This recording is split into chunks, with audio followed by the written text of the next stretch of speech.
The crystal towers of Zirion Prime stretched into the purple sky like frozen lightning. Inside the tallest spire, the Galactic Empire's High Command gathered for their monthly war council.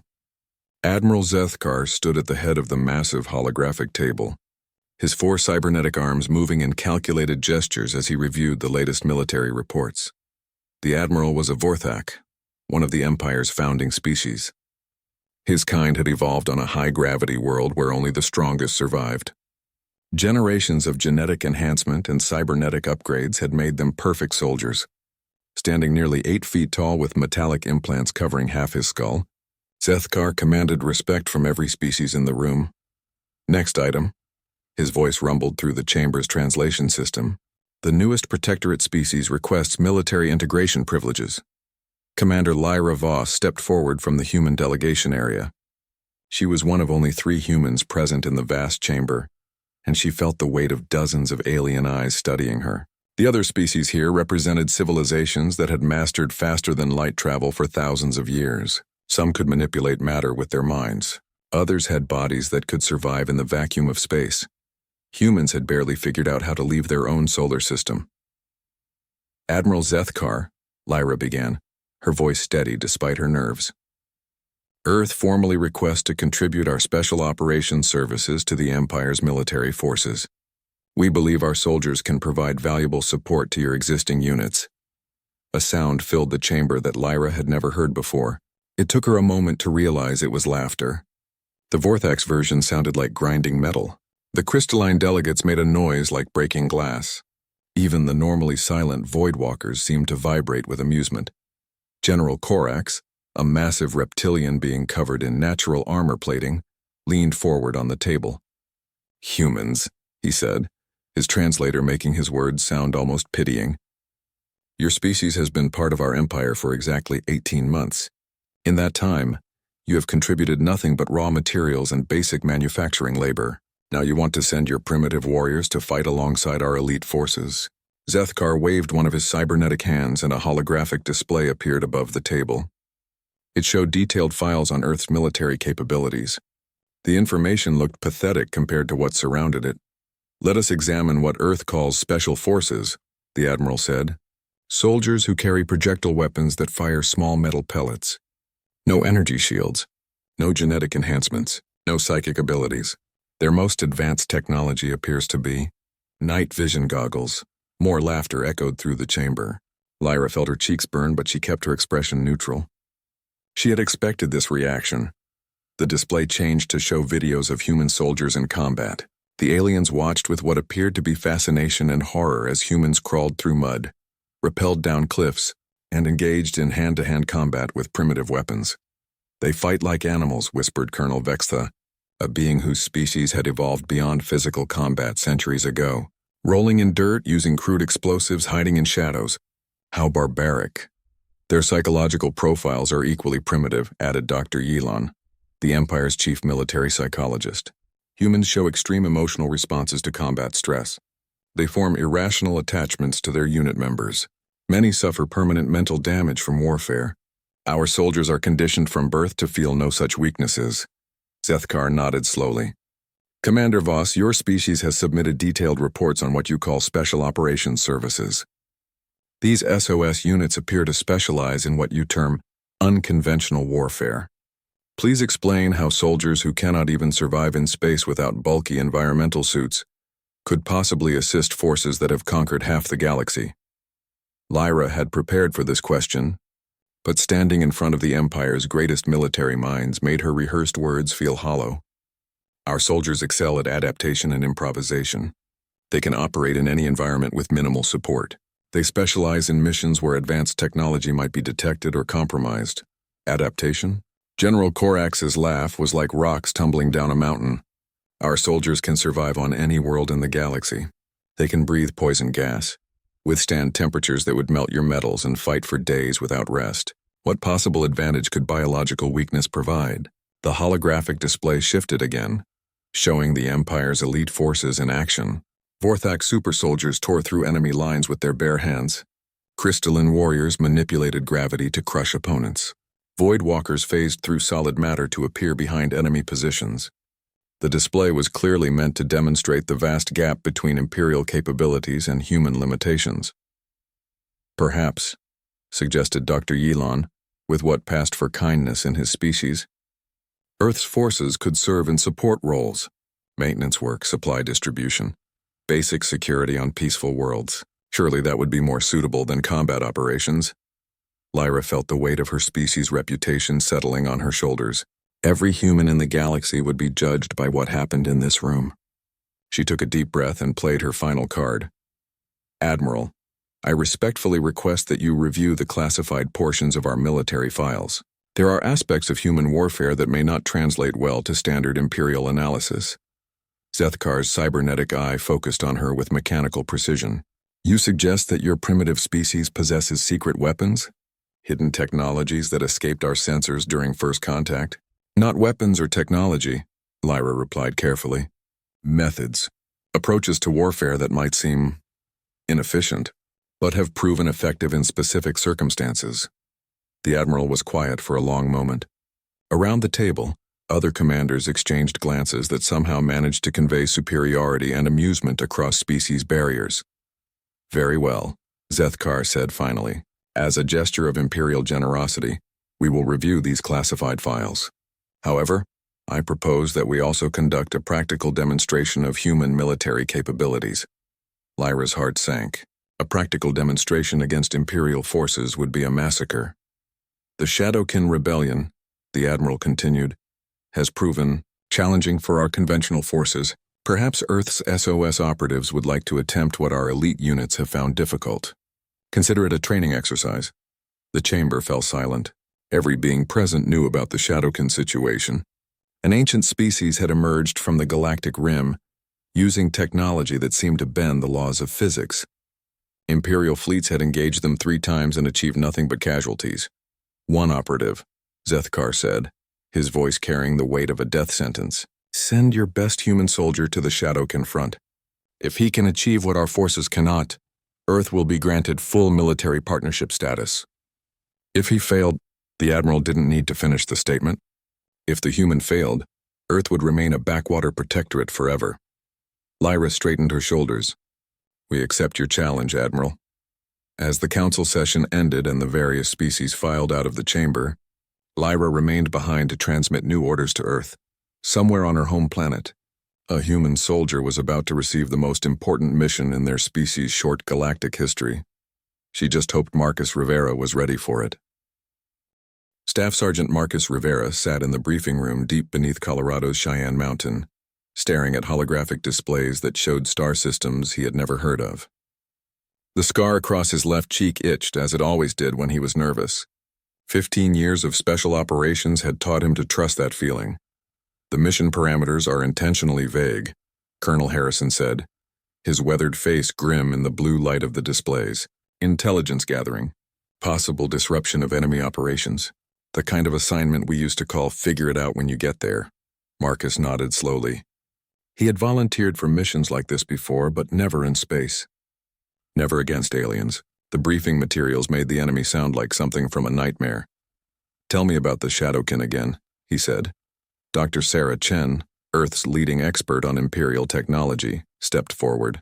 She had been studying alien science for 2 years since first contact, and the strain showed in her eyes. They're unlike anything the Empire has encountered, she explained.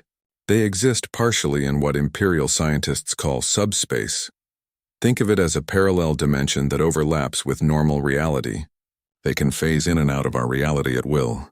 The holographic display showed grainy footage from Imperial combat cameras. Dark shapes seemed to materialize from nowhere, striking Imperial soldiers before vanishing again. Energy weapons passed harmlessly through their targets. Kinetic rounds had no effect on enemies that simply weren't there when the bullets arrived. The Empire's forces rely heavily on sensors and targeting computers, Dr. Chen continued. But you can't target something that exists between dimensions.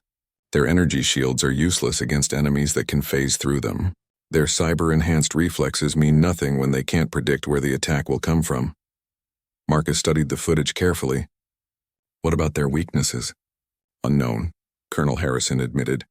The Empire has been fighting them for 6 months. 3 major engagements, all defeats. They've lost more ships and soldiers in this conflict than in the previous century combined. And they want me to go in alone? They expect you to fail, Dr. Chen said bluntly. This is their way of proving that human military capabilities are worthless. When you die, they'll point to your failure as evidence that Earth should stick to mining asteroids and manufacturing basic goods. Marcus had faced impossible odds before, in Afghanistan, Syria, the Colombian jungle, and a dozen other places where politicians had sent soldiers to solve problems that couldn't be solved with conventional force. But those had been human enemies with human limitations. What's my insertion method? Colonel Harrison activated another display. Disguised freighter, standard Imperial cargo configuration. You'll pose as a maintenance technician, conducting routine equipment inspections.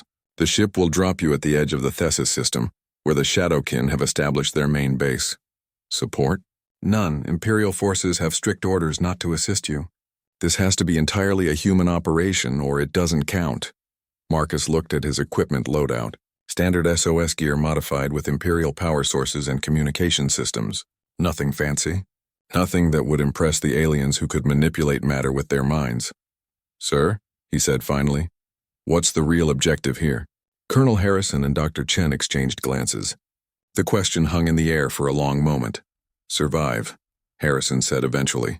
Learn everything you can about the Shadowkin, and if possible, prove that human soldiers are worth something in this galaxy. 3 days later, Marcus found himself aboard the freighter Bright Horizon, watching alien stars streak past the viewport. The ship's captain was a gruff Vorthak named Grix who spoke broken English and seemed to consider Marcus only slightly more useful than cargo. You understand? Grix said during their final approach to Thesis 7. This is one-way trip. Shadowkin control all jump points out of system. Imperial fleet tried to evacuate 2 weeks ago. Many ships lost. Marcus checked his equipment one final time. Body armor designed to stop human weapons, knowing it would be useless against alien technology. Night vision goggles that seemed primitive compared to Imperial sensors. A selection of weapons that fired simple metal projectiles instead of energy beams. Primitive was what the Empire called it. Marcus preferred to think of it as reliable. The freighter shuddered as it dropped out of hyperspace at the edge of the Thesis system. Immediately, alarms began sounding throughout the ship. Shadowkin Patrol, Grix announced, his forearms working frantically at the controls. They scan all incoming vessels. If they detect military equipment or personnel, they destroy ship immediately. Marcus felt the familiar calm that always descended on him before action. His heart rate slowed. His breathing became controlled and steady. The universe narrowed to essential details. How long until they reach us? 15 minutes. Maybe 20 if we are lucky. Marcus gathered his gear and moved toward the ship's maintenance section. According to Imperial intelligence, the Shadowkin ignored routine maintenance workers. They were interested in military threats, not support personnel. The scanner beam hit the ship like a wave of cold electricity. Marcus felt it pass through him, and for a moment his vision blurred. When it cleared, he realized he was still alive. They accept our cover story, Grix announced with relief. Proceed to docking Bay 7 on Thesis 7th. The planet appeared on the main screen as they approached. Once it had been an Imperial colony world with gleaming cities and orbital platforms. Now the cities were dark. The orbital stations hung in space like broken toys. What happened to the population? Marcus asked. Gone, Grix replied grimly. Shadowkin do not kill if they do not need to. They move people somewhere else, where nobody knows. The freighter settled into the docking bay with a grinding of metal that suggested the automated systems weren't working properly. Through the viewport, Marcus could see the bay was nearly empty. A few abandoned Imperial vehicles sat covered in dust. I wait here for 3 days, Grix told him. If you not return by then, I leave without you. Ship has family to feed. Marcus understood. In war, you learned not to waste resources on lost causes. He made his way to the ship's cargo airlock and cycled through into the station. The artificial gravity felt slightly wrong, as if the generators were operating at reduced power. Emergency lighting cast long shadows between rows of shipping containers. Marcus had been in many hostile environments, but this felt different. The air itself seemed to whisper with menace. Shadows moved in ways that didn't match the light sources. Sometimes he caught glimpses of movement in his peripheral vision. But when he turned to look, nothing was there. He activated his communication system and sent a brief message back to Earth.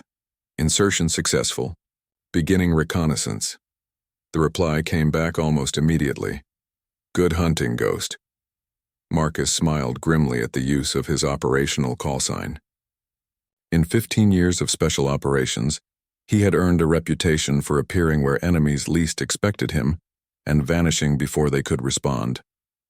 The Empire was about to learn why his fellow soldiers called him Ghost.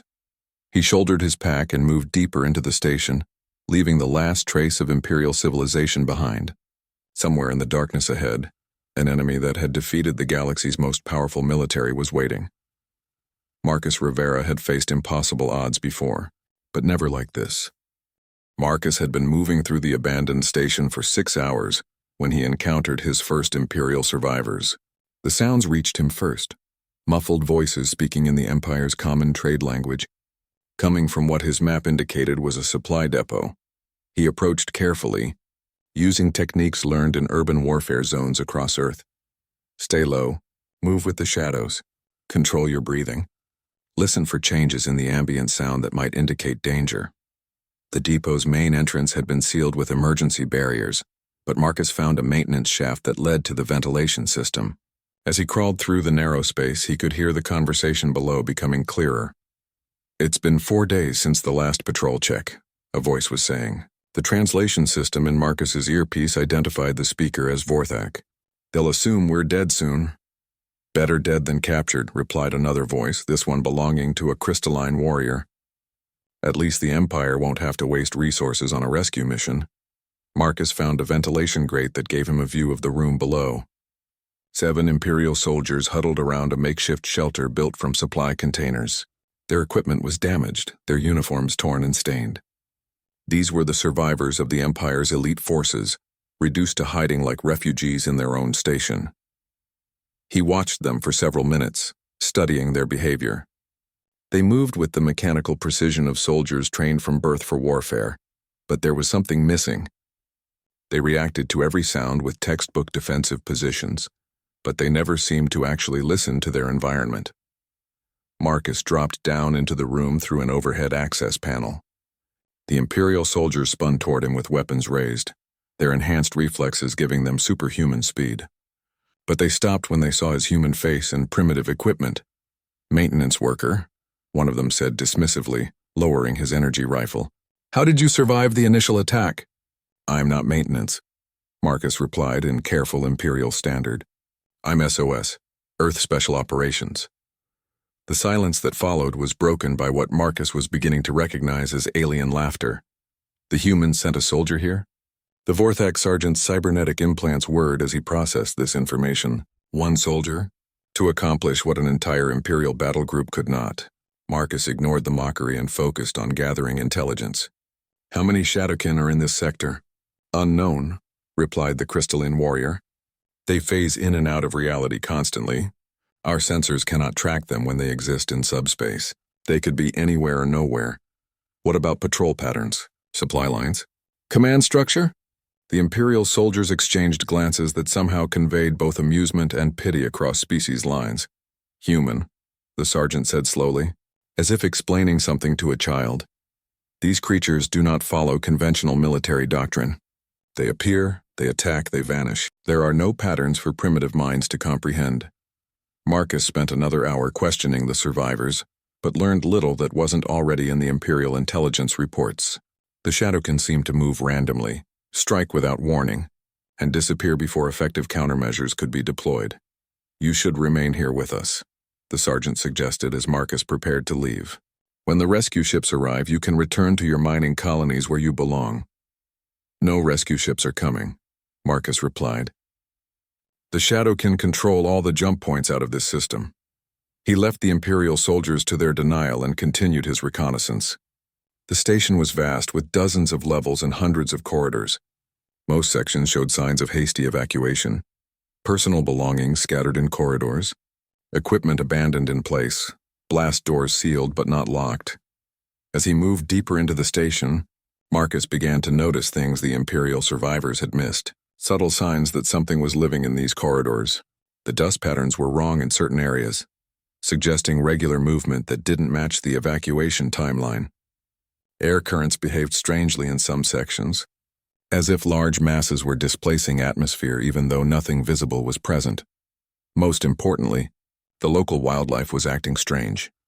The station's ecosystem included small maintenance creatures designed to keep air ducts clean and consume organic waste.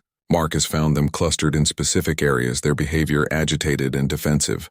On Earth, he had learned to read animal behavior as an early warning system for human threats. The principle seemed to apply here as well. Following the creature's stress patterns, Marcus mapped what he believed were Shadowkin movement corridors.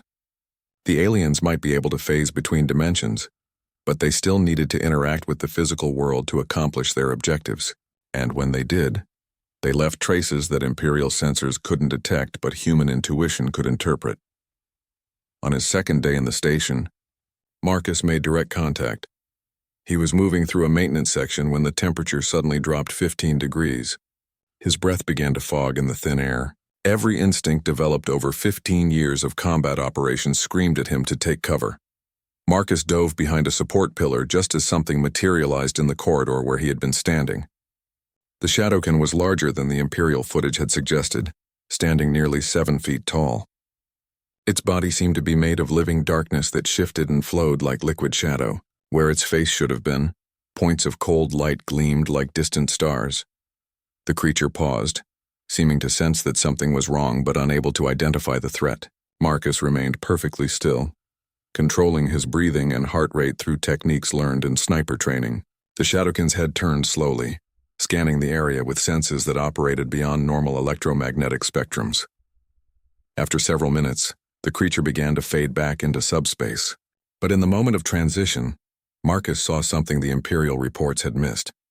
For just an instant, as the Shadowkin phased between dimensions, it became solid. Completely, vulnerably solid. Marcus didn't move until long after the creature had vanished completely. Then he activated his communication system and sent a brief message to Earth. Contact established. Developing tactical assessment. The reply came back almost immediately. Exercise extreme caution. Imperial observers monitoring your progress with interest. Marcus smiled grimly. The Empire was watching, expecting him to fail as spectacularly as their own forces had. They were about to learn that human soldiers had been dealing with invisible enemies for thousands of years. On Earth, they called it hunting. He spent the rest of that day studying the Shadowkin's movement patterns, using skills learned tracking insurgents through urban environments and guerrillas through jungle terrain. The creatures might exist partially in another dimension, but they still needed to follow certain physical laws when they interacted with reality. They moved through the station's infrastructure systems, using maintenance corridors and utility shafts that provided cover from Imperial sensors. They avoided areas with high electromagnetic activity, suggesting their phasing ability might be disrupted by certain energy fields. Most importantly, they seemed to prefer attacking from positions where they could quickly retreat to subspace if the engagement went badly. Marcus had tracked human enemies who used similar tactics. The solution wasn't more firepower or better technology. It was patience, preparation, and the ability to think like your opponent. That night, as he settled into a concealed observation post overlooking one of the main corridors, Marcus began planning his first strike. The Empire's forces had failed because they had tried to fight the Shadowkin with conventional military doctrine. Marcus wasn't going to fight them at all. He was going to hunt them. Marcus waited in perfect stillness for 3 hours before the Shadowkin patrol appeared. He had positioned himself in a maintenance alcove overlooking the main corridor, using concealment techniques learned during sniper operations in urban environments. The Empire's soldiers would have set up sensor arrays and energy barriers. Marcus relied on patience and the ability to become part of the shadows. The creature materialized at the far end of the corridor, its form shifting between solid matter and living darkness. Marcus watched through his rifle scope as it moved with predatory grace, scanning for threats with senses that operated beyond human understanding. But Marcus wasn't there to be detected. He was there to learn. The Shadowkin paused at a junction of corridors, its head turning to survey multiple approaches. For a moment it became more solid, its form stabilizing as it focused on the physical world. Marcus could see the pattern now. The creatures had to solidify to interact with their environment, to manipulate door controls or examine equipment. In those moments they became vulnerable. Marcus didn't take the shot, not yet. First, he needed to understand their tactical doctrine. The creature moved through the station with purpose, checking specific locations in what appeared to be a systematic patrol route. It examined security nodes, power distribution centers, and communication hubs. This wasn't random movement. The Shadowkin were gathering intelligence on Imperial capabilities, just as Marcus was gathering intelligence on them. When the patrol passed directly below his position, Marcus held his breath and remained motionless. The creature paused for a moment, seeming to sense something, but then continued on its route. Human scent, human electromagnetic signature, human heat patterns. None of these registered as significant threats to an enemy that had evolved to fight technologically advanced civilizations. Over the next 4 days, Marcus mapped the Shadowkin patrol schedules and identified their command structure. There were dozens of the creatures throughout the station, but they moved in predictable patterns. More importantly, they had established a command post in the station's central computer core, where they were systematically downloading Imperial military databases. Marcus spent his time preparing for what human special operations called direct action. He studied the station's layout, identified fallback positions, and improvised weapons from available materials. Imperial technology was designed to be efficient and reliable, but human ingenuity found ways to combine components in ways their creators never intended. His first kill came on the 5th day. A lone Shadowkin was examining the power distribution center for the station's eastern section. Marcus had positioned himself in the overhead maintenance crawlway, using climbing techniques that would have seemed primitive to aliens who could manipulate gravity with their minds. The creature materialized below him, its form shifting from shadow to solid matter as it reached for a control panel. In that moment of transition, Marcus struck. The improvised spear, constructed from a maintenance tool and Imperial energy cell components, punched through the Shadowkin's torso just as it achieved full physical coherence.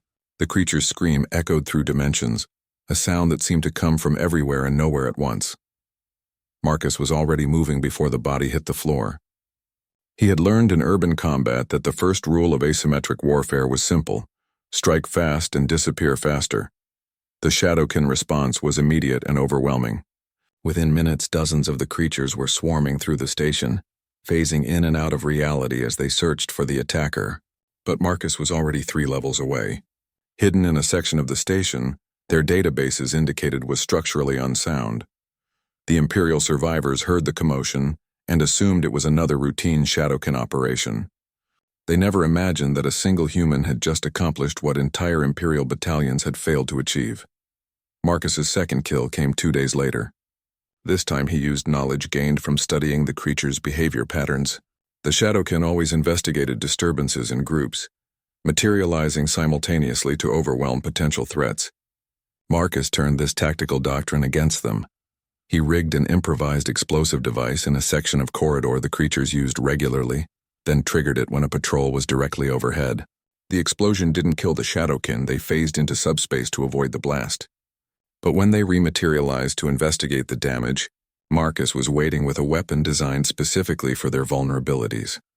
The crossbow had been constructed from Imperial maintenance equipment and powered by human ingenuity. The bolts were tipped with energy cell components that disrupted the electromagnetic fields the Shadowkin used to phase between dimensions. When the creatures tried to retreat to subspace, they found themselves trapped in physical reality.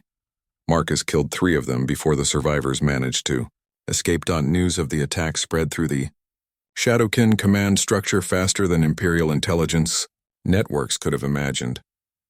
For the first time in their recorded history, an enemy was successfully hunting them using methods they couldn't understand or counter. The creatures attempted to study the new threat. They examined the attack sites, analyzed the weapon signatures, and tried to identify the tactical doctrine being employed against them. But human asymmetric warfare didn't follow patterns that alien logic could easily process. Marcus struck again the next day, this time targeting a Shadowkin communication relay. He used techniques learned during sabotage operations in hostile territory, approaching the target through routes that didn't appear on any Imperial schematic. The creatures had adapted their security to counter Imperial technology and tactics. They weren't prepared for an enemy who could navigate by reading air currents and interpreting the behavior of maintenance creatures. By the end of his second week on the station, Marcus had killed 11 Shadowkin and disrupted their intelligence-gathering operations throughout the facility. More importantly, he had begun teaching his techniques to the Imperial survivors. The process was challenging. The aliens struggled with concepts like situational awareness and environmental adaptation. Their enhanced senses and cybernetic implants had made them dependent on technology for information that humans processed instinctively. "You want me to ignore my targeting computer and shoot where I think the enemy will be?" the Vorthak sergeant asked in disbelief. "Your targeting computer can't lock onto something that doesn't exist in this dimension," Marcus explained patiently.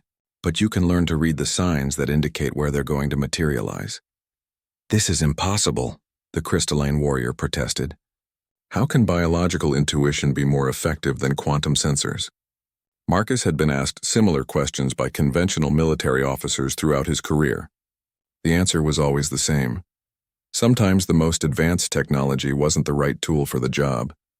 He spent days teaching the Imperial soldiers to recognize Shadowkin sign, the subtle environmental disturbances that indicated movement between dimensions, the behavior patterns of local wildlife that suggested nearby threats, the temperature variations that preceded materialization events. Slowly, impossibly, the aliens began to adapt. Their first successful ambush came when a crystalline warrior used Marcus's tracking techniques to predict where a Shadowkin patrol would emerge from subspace. The creature materialized directly into a trap that should have been impossible to set without advanced sensors. Within a week, the Imperial survivors had killed 4 more Shadowkin using human tactics adapted to alien capabilities. The station's ecosystem began to change as the creatures found themselves being hunted by enemies they couldn't predict or counter. But Marcus knew this was only the beginning. The real test would come when the Shadowkin leadership decided to take direct action against the new threat. Somewhere in the station's central core, ancient minds that had conquered star systems were analyzing human warfare and trying to find countermeasures. Marcus looked forward to that confrontation. In 15 years of special operations, he had learned that the most dangerous enemies were often the ones who had never faced unexpected tactics. The Shadowkin were about to discover why human soldiers had been so effective in asymmetric conflicts throughout their species' history. Technology could be countered, tactics could be analyzed, but human adaptability was something that couldn't be programmed into any database. The attack on the Central Command Corps came 3 weeks after Marcus's arrival on Thessus 7th. By then, the Shadowkin had lost nearly 30 of their operatives to human hunting tactics, and their intelligence operations had been reduced to random, desperate attempts to understand their new enemy. Marcus approached the core through a route that didn't exist on any schematic, a maintenance shaft that ran behind the main power conduits, accessible only to someone willing to crawl through spaces barely large enough for a human body. The Imperial soldiers he had trained were creating diversions throughout the station, drawing Shadowkin attention away from the primary target. The core facility existed partially in subspace, a technological achievement that had taken the Shadowkin millennia to perfect. Imperial sensors couldn't even detect it, much less penetrate its defenses. But Marcus wasn't using Imperial sensors. He was following the maintenance creatures, the small bioengineered organisms that kept the station's ecosystem functioning. Had been avoiding certain areas for weeks. Their primitive nervous systems could sense the dimensional distortions created by Shadowkin technology, and they instinctively fled from spaces where reality wasn't stable. Marcus mapped their avoidance patterns and found the gaps, areas where the creature's behavior indicated structural stress, but Imperial sensors detected nothing.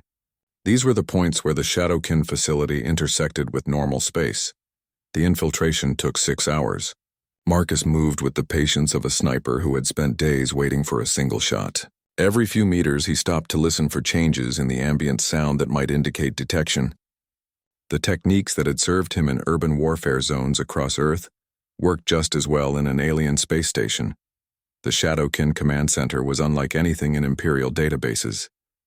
Surfaces flowed like liquid mercury while somehow maintaining solid functionality. Control systems existed as patterns of light that responded to thoughts rather than physical manipulation. At the center of it all, 3 ancient beings directed operations throughout the occupied system. Marcus studied them through his rifle scope, learning their movement patterns and identifying their defensive positions. The Shadowkin commanders were old enough to have personally conquered star systems before the Empire existed. Their forms were more stable than the younger creatures, as if age had somehow anchored them more firmly to physical reality. But age also made them overconfident. Marcus planted his first explosive device, while the commanders were focused on a holographic display showing Imperial fleet movements in neighboring systems. The improvised bomb was constructed from maintenance supplies and Imperial energy cells, designed to create maximum disruption rather than maximum destruction. The second device went into the facility's dimensional anchor system, the technology that allowed the command center to exist partially in subspace. Marcus didn't fully understand the physics involved, but he understood structural engineering. Every building had weak points. Every system had components that couldn't be easily replaced. The third explosive was personal. Marcus positioned it where the blast would trap the commanders between dimensions if they tried to retreat to subspace. He had studied their tactical doctrine for weeks. When threatened, Shadowkin always attempted to phase out of reality. This time, that instinctive response would become a fatal mistake. The countdown began at 20 minutes. Marcus made his way back through the maintenance shafts, moving with practiced efficiency toward his extraction point. Behind him, the most advanced facility the Shadowkin had ever constructed continued its operations. Unaware that a single human had just ensured its destruction, the explosions came in sequence, each blast calculated to maximize cascade failure. The dimensional anchor system collapsed first, creating a feedback loop that trapped parts of the facility in normal space. The secondary blast severed the quantum communication links that connected the command center to Shadowkin forces throughout the system. The final explosion caught the three commanders as they attempted to phase into subspace for safety. Instead of escaping to another dimension, they found themselves trapped between realities, existing nowhere and everywhere simultaneously. The Shadowkin rebellion didn't end with dramatic space battles or climactic confrontations. It simply fell apart as communication networks collapsed and command authority evaporated. Without central coordination, individual Shadowkin units found themselves isolated and vulnerable to Imperial forces that had learned human tactics. Marcus made his way to the extraction point, where the freighter Bright Horizon was waiting. Captain Grick seemed surprised to see him alive, and even more surprised when Imperial reinforcements began arriving in the system. How did fleet break through Shadowkin blockade? The Vorthak asked in confusion. No more blockade, Marcus replied simply. The trip back to Imperial space took 4 days. During that time, reports filtered in from across the occupation zone. Shadowkin forces were retreating or surrendering throughout the sector. Some simply vanished back into the galactic rim, while others were captured by Imperial units using hunting techniques learned from a single human operative, Admiral. Zethkar was waiting when the freighter docked at Zerion Prime. The massive Vorthak stood at the head of a delegation that included representatives from every major species in the Empire. Behind them, recording devices captured every moment for transmission throughout Imperial space. Staff Sergeant Rivera, the Admiral said formally, the Empire owes you a debt that cannot be easily repaid. Marcus stepped off the freighter still wearing his stained combat fatigues, carrying equipment that looked primitive compared to the technology surrounding him. But nobody was laughing now. You achieved in 3 weeks what our finest forces could not accomplish in months, Zethkar continued. How do you explain this success? Marcus had prepared for this question during the long trip back to Imperial space. The answer was both simple and complex, reflecting thousands of years of human evolution and warfare. Your soldiers are trained to fight enemies like themselves, he said. Advanced technology, predictable tactics, conventional strategies. The Shadowkin adapted to counter everything in your military doctrine, but they never encountered human asymmetric warfare. And what makes human warfare so effective? Marcus looked around at the assembled alien representatives, beings who could manipulate matter with their minds, survive in environments that would kill humans instantly, and process information faster than human brains could comprehend. We evolved as persistence hunters, he explained. For millions of years, humans tracked prey across vast distances, adapting to any environment, using tools that other species would consider primitive. We learned to read signs that advanced sensors can't detect. We developed instincts that can't be programmed into computers. Dr. Yilon, the Empire's chief military psychologist, stepped forward. But surely these primitive instincts are inferior to our enhanced capabilities? Sometimes, Marcus agreed. But sometimes the most advanced civilization needs someone who can think differently. Someone who can see patterns that don't show up in databases or tactical analyses.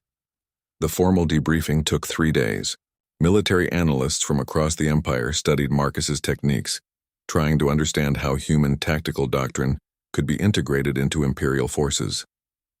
The process was challenging. Many concepts simply didn't translate across species barriers. But slowly, changes began to appear in Imperial military training. Soldiers learned to trust their instincts instead of relying entirely on technology. Reconnaissance units studied environmental awareness techniques that humans had developed for hunting and tracking.